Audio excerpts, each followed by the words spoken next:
Ryto gimnazijoje 11 klasių pabaigusi Miglė Krancevičiūtė jau žino, ko sieks gyvenime.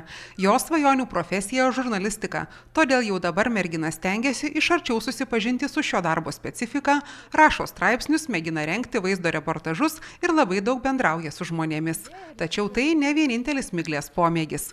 Ji daug metų domisi žirgais, dalyvauja varžybose ir didžiuojasi, kad turi nuosavą žirgą vardu Haris, kurį drąsiai vadina savo draugu. Jis suteikia ir vargą, ir džiaugsmą iš tikrųjų, nes jis pakankamai reikalauja daug priežiūros, bet džiaugsmas yra, kai tu turi kur rūpintis ir tiesiog žinai, kad jis tavo draugas yra. Tai suteikia geras emocijas daugiausiai.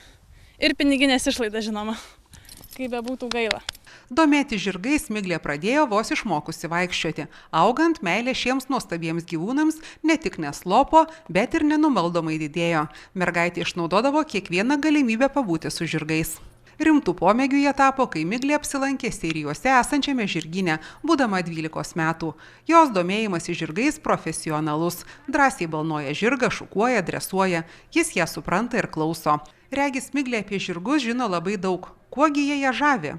Žirgai žavi savo jėga, savo intelektu, jie yra gudrūs, protingi sutvėrimai ir turbūt žavi grožiu, ta inteligencija, ypač fryzų žirgai.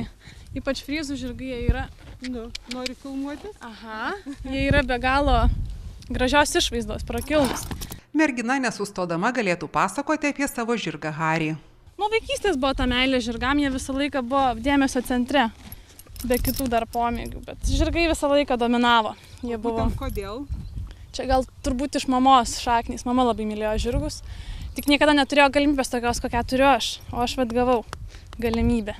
Tai man labai džiugu. Džiaugiuosi, kad išpildžiau mamos svajonę. Man kaip ekstremaliai, man be galo patinka greitis. Ir su šitu žirgu kartais gaunasi, kad aš su juo joju į mišką. Ir lekiam labai greitai ir vėjas, ašaros, tas kanopų bildesys ir kai tu jauti, kad jis tu kartu mėgaujasi.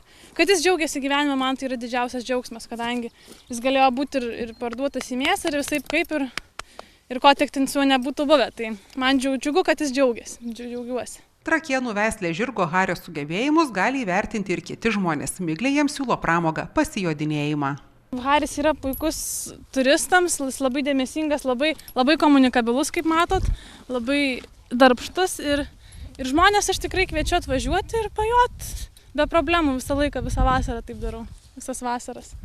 Kiek tu laiko per dieną skiri dėmesio savo šitam geriausiam draugui? Kartais pusę dienos, kartais gaunasi tik 10 minučių pašerti ir kai grįžtu 10 valandą vakaro, bet vidutiniškai 2 valandos per dieną turi būti jam skiriamos, kadangi vien buvimui su juo, nes jis labai dėmesio nori. Va matot, lipa, uosto, laižo. Žirgas yra bendruomenės gyvūnas, bandos gyvūnas, jis negali būti vienas. Tai va, dėl to reikia su juo praleisti kuo daugiau laiko. Kad kuo daugiau su juo pabūti.